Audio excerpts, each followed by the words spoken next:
Welcome to বিজ্ঞান দিশারি YouTube channel. আমি সুপ্রভাত স্যার চলে এসেছি একটি নতুন ভিডিও নিয়ে। আজকের এই ভিডিওতে দশম শ্রেণী অর্থাৎ মাধ্যমিক 2027 পরীক্ষার্থীদের জন্য জীবন বিজ্ঞানের অঙ্গজ জনন চ্যাপ্টার থেকে 1 নাম্বারের প্রশ্ন উত্তর নিয়ে আলোচনা করব। এই প্রশ্নগুলো খুব ইম্পর্টেন্ট, তাই ভিডিওটির প্রথম থেকে শেষ পর্যন্ত দেখবে।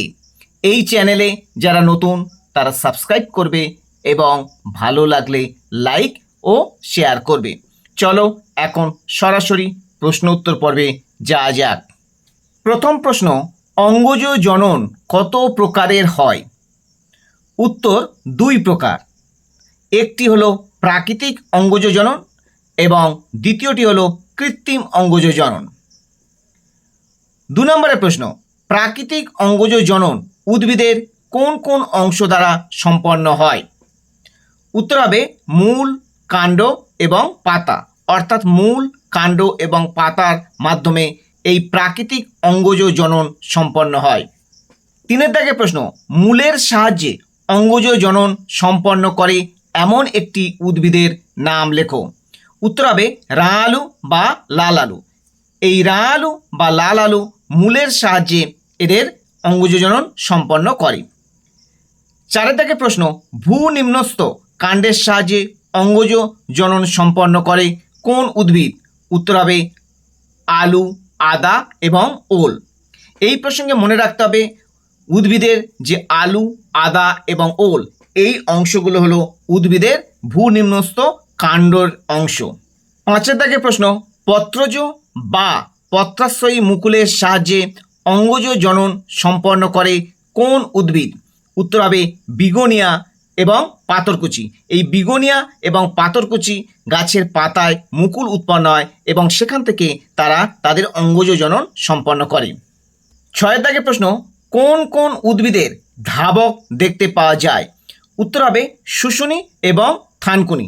এই শুশুনি এবং থানকুনি উদ্ভিদের ধাবকে মুকুল উৎপন্ন হয় এবং সেখান থেকে এরা এদের অঙ্গজ জনন সম্পন্ন করে। নেক্সট 7 দাগের প্রশ্ন, কোন কোন উদ্ভিদের খর্ব ধাবক দেখতে পাওয়া যায়? উত্তর হবে কচুরিপানা এবং টোপাপানা। 8 দাগের প্রশ্ন, কৃত্রিম অঙ্গজ জনন ঘটানো হয় কোন কোন পদ্ধতির মাধ্যমে?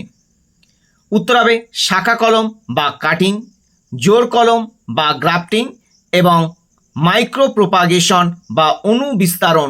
এই পদ্ধতির মাধ্যমে উদ্ভিদের কৃত্রিম অঙ্গজ জনন ঘটানো হয়।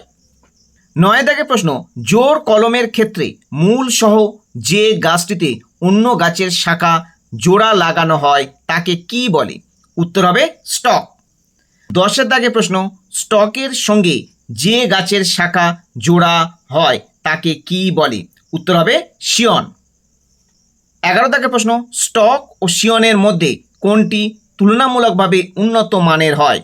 উত্তর হবে শিয়ন। শিয়ন একটু উন্নত মানের উদ্ভিদ, যদিও একই প্রজাতির তথাপি শিয়ন একটু উন্নত মানের হয়।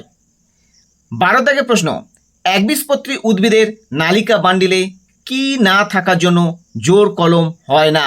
উত্তর হবে ক্যাম্বিয়াম। ক্যাম্বিয়াম থাকে না বলে একবীজপত্রী উদ্ভিদের জোর কলম তৈরি করা যায় না। 13 দাগের প্রশ্ন, অণু বিস্তারণের সময় ক্রিস্টি দ্রবণে কি হরমোন দেওয়া হয়? উত্তর হবে অক্সিন ও সাইটোকাইনিন। 14 দাগের প্রশ্ন, কোন উদ্ভিদের ক্ষেত্রে সুস্পষ্টভাবে জনুক্রম লক্ষ্য করা যায়? উত্তর হবে মস এবং ফার্ন। এই মস এবং ফার্নের মধ্যে জনুক্রম লক্ষ্য করা যায়। আজ তাহলে এই 14টি প্রশ্ন উত্তর আলোচনা করলাম। আজ এই পর্যন্ত। আবার দেখা হবে এইরূপ নতুন কোনো ভিডিও নিয়ে। তোমরা এই চ্যানেলের সাথে থাকো।